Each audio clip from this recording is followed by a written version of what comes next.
Hathaway selling the Apple stock and buying into the Alphabet stock, the headline kind of writes itself. Warren Buffett sold his overpriced Apple stock and rotated into Alphabet. It is clean, it is satisfying, and it's mostly wrong.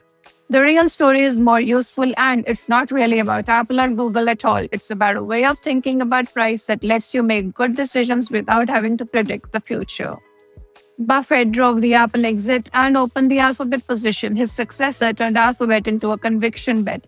Understanding why those are different is the whole point of this particular video.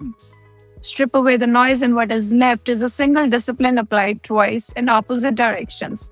Sell the thing that everyone loves when the price has run ahead of its worth, and buy the thing that everyone fears when the price has fallen behind.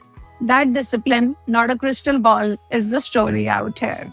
Is the price that I'm being offered higher or lower than what this business is worth? When the answer for Apple became much higher and only if everything keeps going right, he sold. Even though he loved the company, when the answer for Alphabet became lower because everyone else is afraid, Berkshire bought in, even though it meant owning the kind of stock that it had long shunned. Same rule, opposite directions, no prophecy required.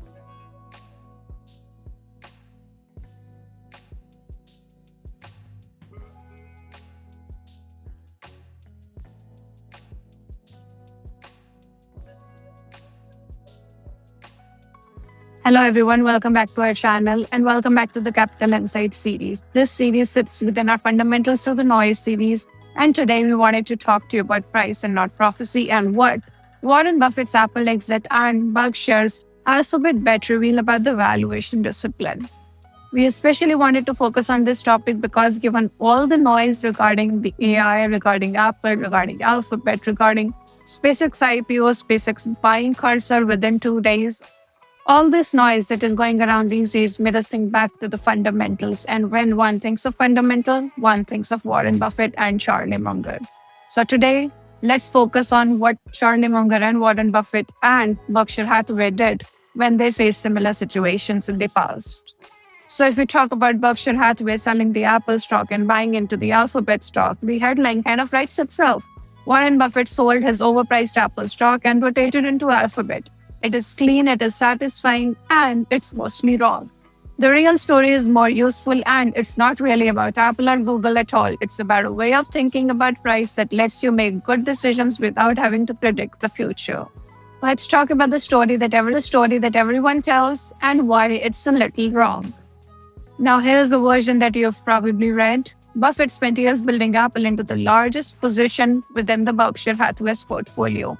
The stock got expensive and he sold most of it. Then he bought Alphabet, the parent of Google, a tidy rotation out of one tech giant into another.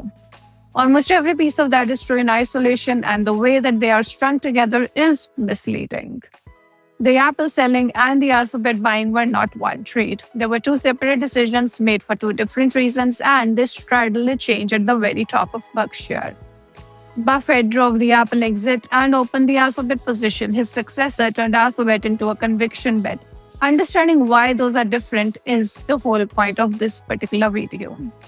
Strip away the noise, and what is left is a single discipline applied twice in opposite directions. Sell the thing that everyone loves when the price has run ahead of its worth, and buy the thing that everyone fears when the price has fallen behind. That discipline, not a crystal ball, is the story out here. And this brings us to the hard part, selling the thing that you love. Anyone can sell a loser. The position is already a source of regret. Closing it is more of a relief. The genuinely difficult act in investing is selling a winner, especially one that you admire, one that has made you a fortune, and one that you have told the world is wonderful. But that is exactly what Apple was to Buffett.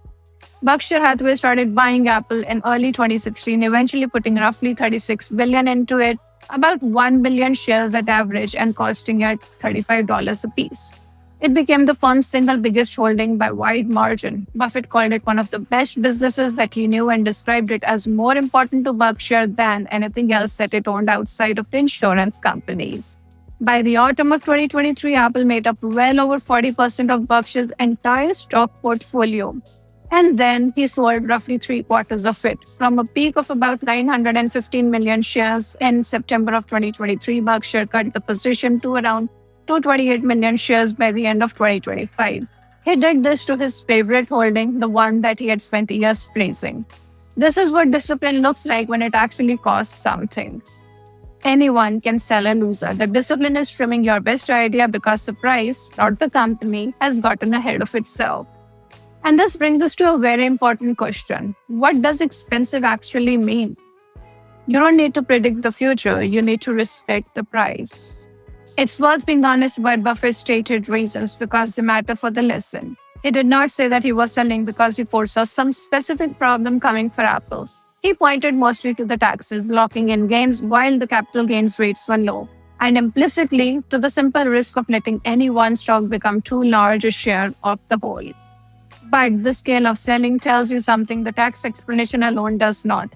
He was selling into strength through 2024, even as Apple shares climbed to record highs on excitement about its artificial intelligence plans. Berkshire kept cutting about 13% of the stake in the first quarter, then roughly half of what remained in the second. You do not trim your favorite company that hard into a rising market on tax housekeeping alone. You do it because the price has outrun the value. Now that is the heart of it all. By 2024, Apple was trading at a richer multiple of its earnings than it had for most of its history, and its profit margins were near multi-decade highs, with the market quietly assuming both would keep climbing.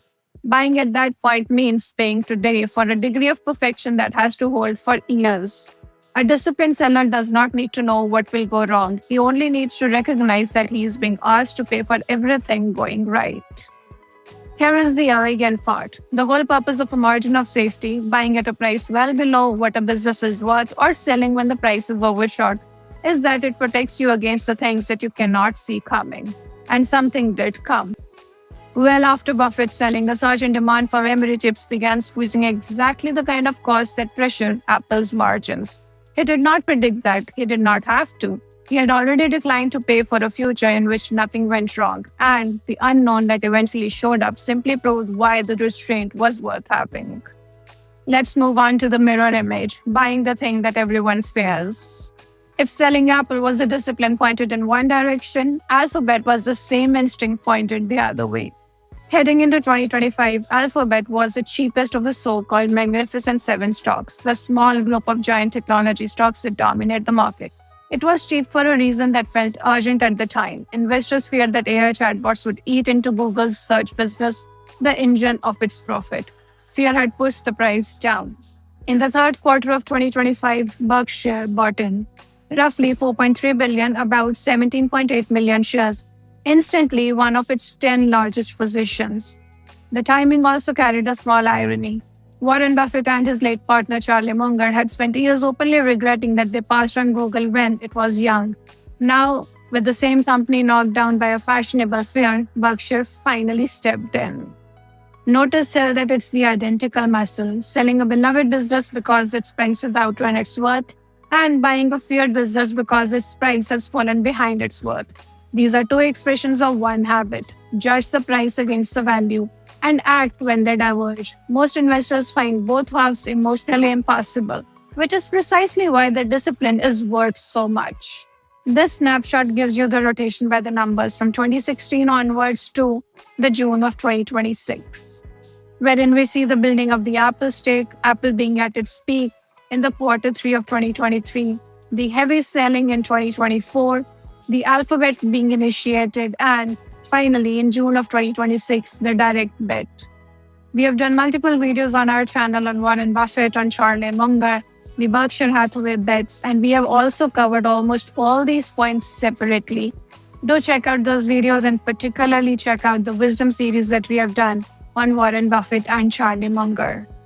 Continuing with the twist out here, does the discipline survive the man who built it? Here's what most coverage misses entirely. Buffett opened the Alphabet position, but he did not build it. On the first day of 2026, he handed the chief executive job to Greg Abel, his long-designated successor. And it is Abel and not Buffett who turned a modest stake into one of the largest technology commitments in Berkshire's history. In his first months, Greg Abel kept buying Alphabet in the open market and estimated $10 to $11 billion worth. Then, in June 2026, came the headline move. Berkshire agreed to buy $10 billion of Alphabet stock directly from the company as part of a giant fundraising round to pay for its AI ambitions. It was, by some measures, the biggest single technology bet Berkshire had ever made, aimed at precisely the kind of fast-moving tech company Buffett had spent a career avoiding. Which makes us wonder as to which is it. Is the table completing Buffett's logic or breaking it? It is tempting to read the bigger, bolder bet as young successors strain from old masters' caution. The detail that settles the question is the price. Berkshire bought those shares directly from Alphabet at roughly 6.5% below where they were trading in the market. A built-in discount in a feared but extraordinarily profitable business at the moment that it needed a credible anchor investor. Buying a great company below the going price when others are nervous is not a departure from Buffett's playbook. It is his playbook.